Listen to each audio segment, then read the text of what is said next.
Hello, Leafs Crisis. Welcome to my next video. This video pays tribute to the lackluster decade of the Leafs, the 1980s, as I have promised after my last video. I am Cutter, hear me roar. Blackhawks were too hard to ignore. Unfortunately, they won the cup, but that's okay. I kinda had a hunch. But now it's the Leafs' turn.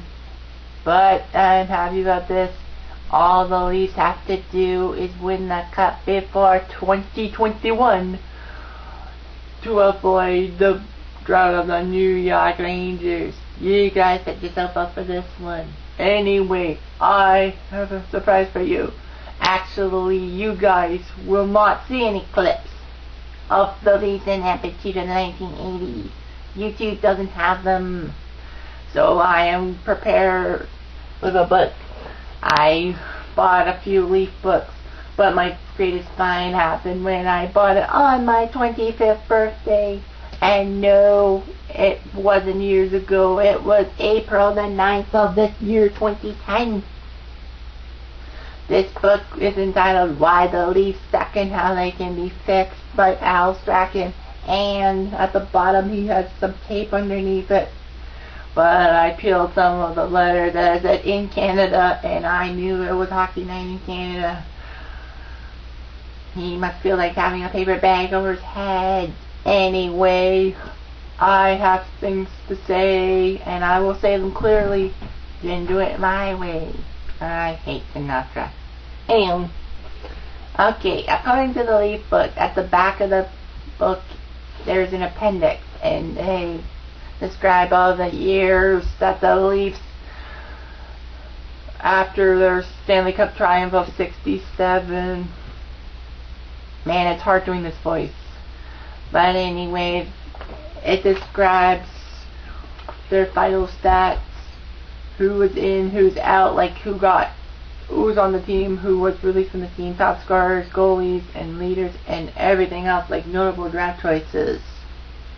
So let's go through all of them. First off, from that great playoff run of the Leafs in '79, they lost in the quarters to the Canadiens, who of course won the Stanley Cup. There is of course that clip I had of Larry Robinson, a Kitchener Ranger, honestly, I speak the truth, thanking the Leafs and making their trip to the Cup Finals against the Rangers. Sorry, but Montreal just couldn't be stopped.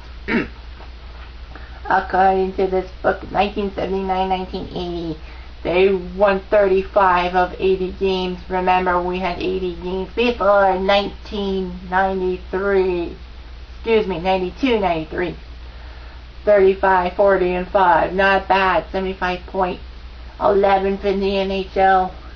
They lost to the Minnesota North Stars. I guess they were better. The North Stars, give me a break. Remember, that's the same team that sunk the Montreal Canadiens and denied them a 5th championship. But of course, there were reasons why Montreal was doomed in the first place. But I'm not speaking of that because this is Leafs Crisis, not Habs Crisis.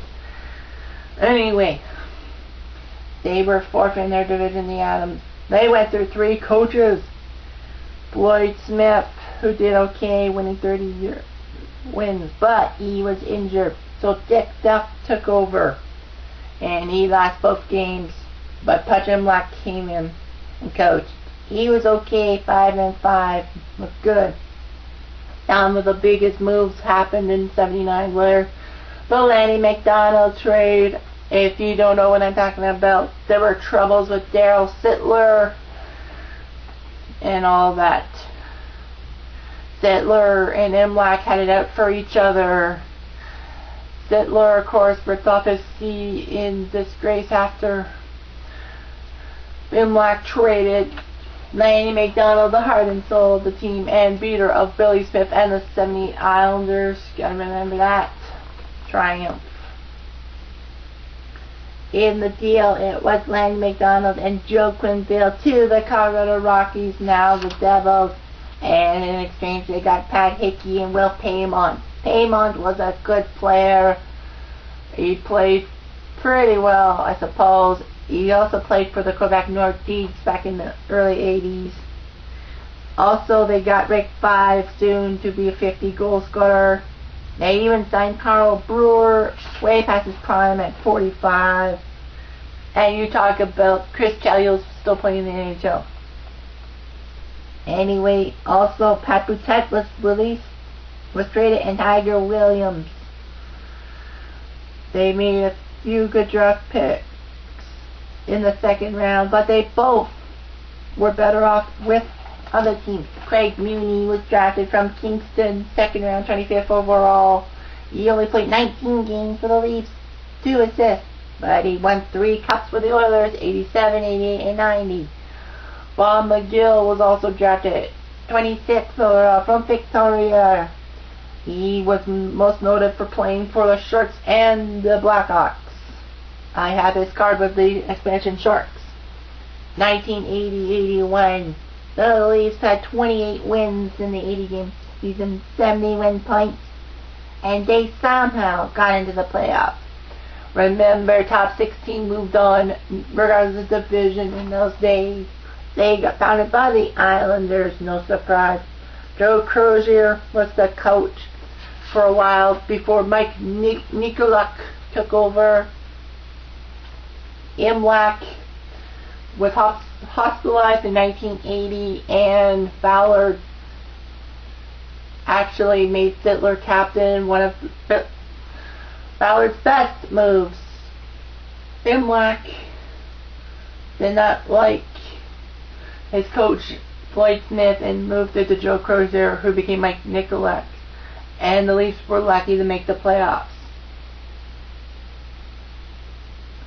Mike Palmateer, the heart and soul of the Leafs goalie movement in the 1980s, was traded away to Washington and on June 11th of 1980. And who came back? Robert Picard. Who cares? Ron Ellis retired from the team. Picard actually was traded to Montreal in March of 1981 for Bunny Larocque. Good pick, good choice. He won some Vezinas with Montreal, but remember, the Vezina before 1981 went to the best team with the goals against average. So you can probably guess why I had to say that. Their best goalie was a guy named Yuri Serha, C-R-H-A, 20 wins, that's not bad. Palmateer the year before went 16, 14, and 3, forgot to mention that. No awards for the Leafs. And notable choice, Jim Benning, 6th pick from Portland. He did okay. Not too bad. 173 points with the Leafs. He played most of his career with the